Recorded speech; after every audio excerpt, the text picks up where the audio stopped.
हरे कृष्णा। साष्टांग प्रणाम। प्रिय भक्तों, जैसा कि हम अपनी श्रीमद् भगवद गीता का अध्याय 2 गीता का सार कर रहे थे, हम अध्याय 2 के बहुत से श्लोकों का वर्णन कर चुके हैं।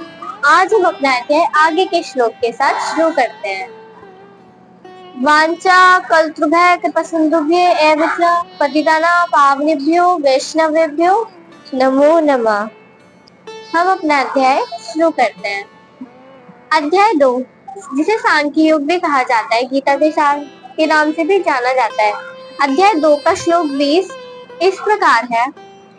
न जायते म्रियते वा कदाचित् न्यायं भूत्वा भविता न भूयः अजो नित्यः शाश्वतोऽयं पुराणो न हन्यते हन्यमाने शरीरे। अर्थात इस प्रकार से होता है, अध्याय 2 के श्लोक 20 का अर्थात इस प्रकार से होता है। आत्मा के लिए किसी भी काल में ना तो जन्म है और ना ही मृत्यु है। वह ना तो कभी जन्मता है, ना जन्म लेता है और ना ही कभी जन्म लेगा। वह अजन्मा है, वह नित्य है, वह शाश्वत तथा पुरातन है। शरीर के मारे जाने पर भी आत्मा मारा नहीं जाता। इस प्रकार से हमारे श्लोक का अर्थात हुआ। हम अपने श्लोक को अब विस्तार पूर्वक जानते हैं। तात्पर्य इस प्रकार है।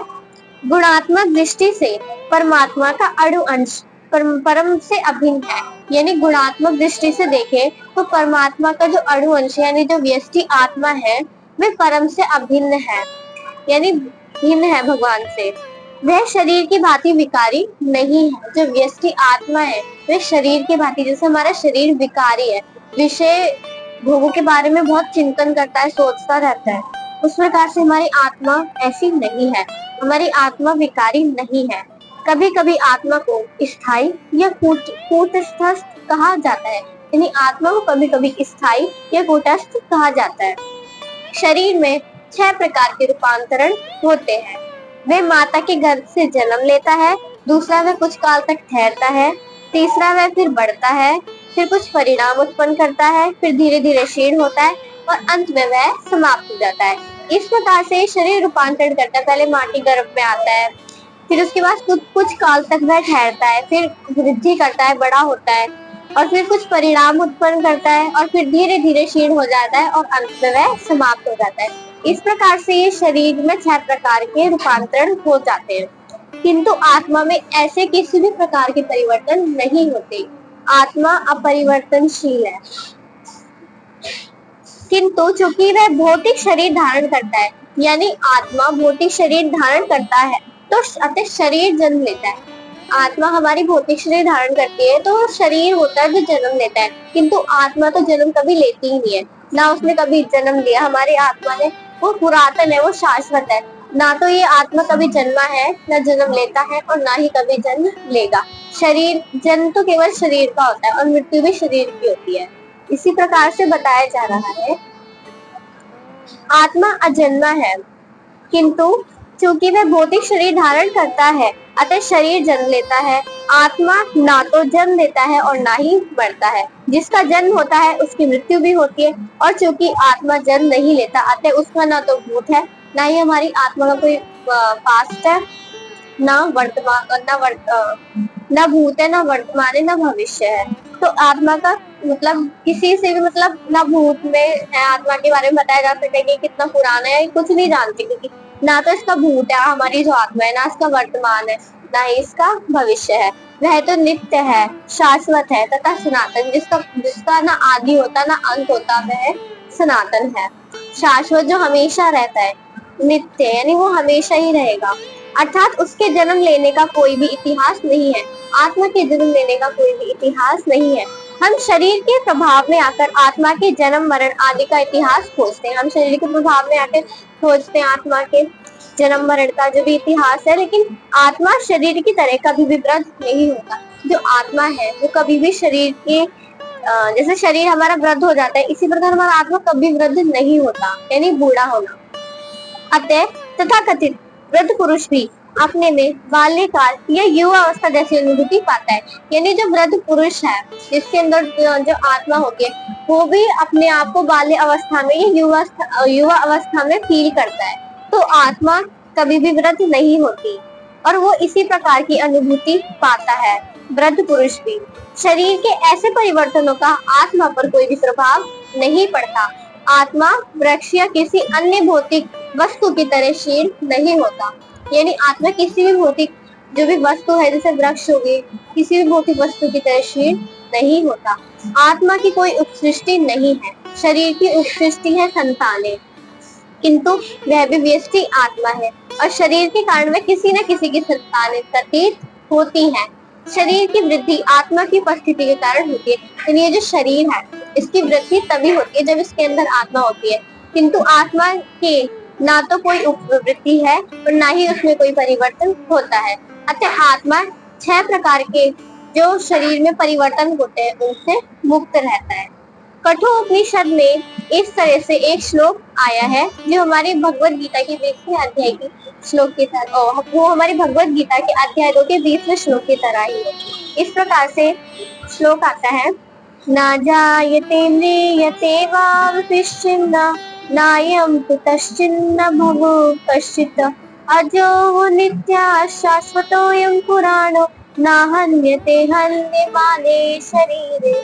ये जो श्लोक है कठोपनिषद का श्लोक है, जो हमारे श्रीमद् भगवत गीता के अध्याय 2 के 20वें श्लोक के जैसा ही है।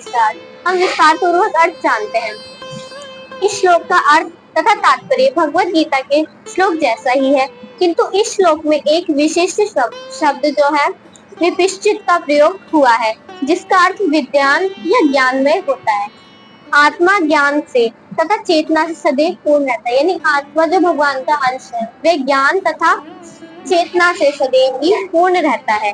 अतः चेतना ही आत्मा का लक्षण है। यदि कोई हृदयस्थ आत्मा को खोज पाता है, तब भी वह आत्मा की उपस्थिति को चेतना की उपस्थिति से जान सकता है। यानी अगर कोई अपने हृदय में आत्मा को खोज सकता है या खोज पाता है, तब भी वह आत्मा की उपस्थिति को चेतना की उपस्थिति से पहचान सकता है। चेतना से मतलब हमारा शरीर एक्टिविटी करता है, चेतना का मतलब इस प्रकार से। यानी अगर हमारे शरीर में हमारी आत्मा है तो हम एक्टिविटीज करेंगे, हमारा शरीर चेतन रहेगा, परंतु जब आत्मा नहीं होती तो ये शरीर मृतक हो जाता है या जड़ हो जाता है। इसी प्रकार से कभी कभी हम बादलों या अन्य कारणों से आकाश में सूर्य को नहीं देख पाते। यानी कभी कभी बादल और अन्य कारण से हम आकाश में सूर्य को नहीं देख पाते, किंतु तो सूर्य का प्रकाश आसमान में सदैव ही प्रकाशित रहता है।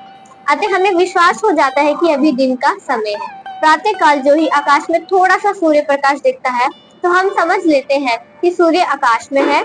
इसी प्रकार चूंकि शरीरों में चाहे पशु के हो या पुरुषों के या कुछ ना कुछ चेतना रहती है, यानी इसी प्रकार चाहे वो पशु हो, पुरुष हो या जो भी हो, उनमें कुछ ना कुछ चेतना रहती है। अतः हम आत्मा की उपस्थिति को जान लेते हैं।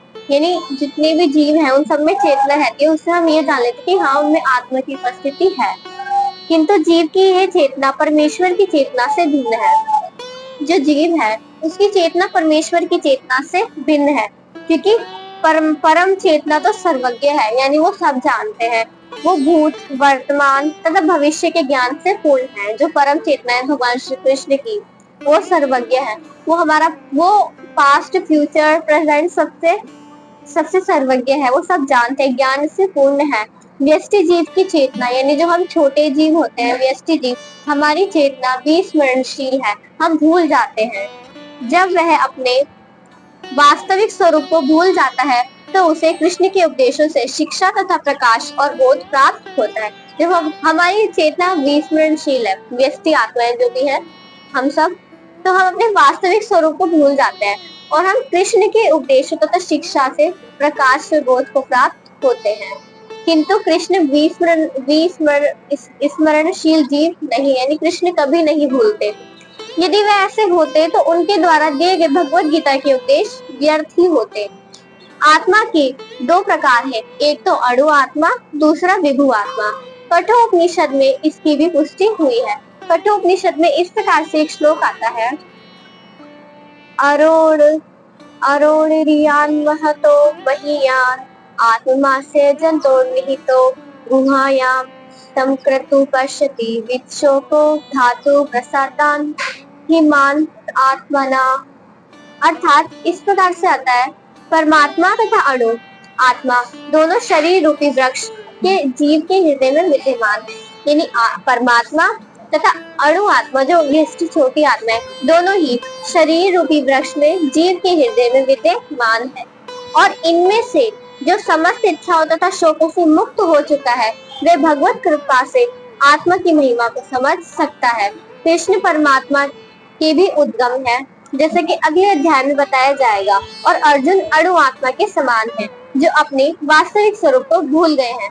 अतः उन्हें कृष्ण द्वारा या उनके प्रामाणिक प्रतिनिधि गुरु द्वारा प्रबुद्ध किए जाने की आवश्यकता है। इस प्रकार से हमारा ये श्लोक अर्थात में तात्पर्य के साथ आज यहीं से समाप्त होता है। हम अपनी आज जो अध्याय है यहीं से समाप्त करते हैं। हरे कृष्णा, साष्टांग प्रणाम।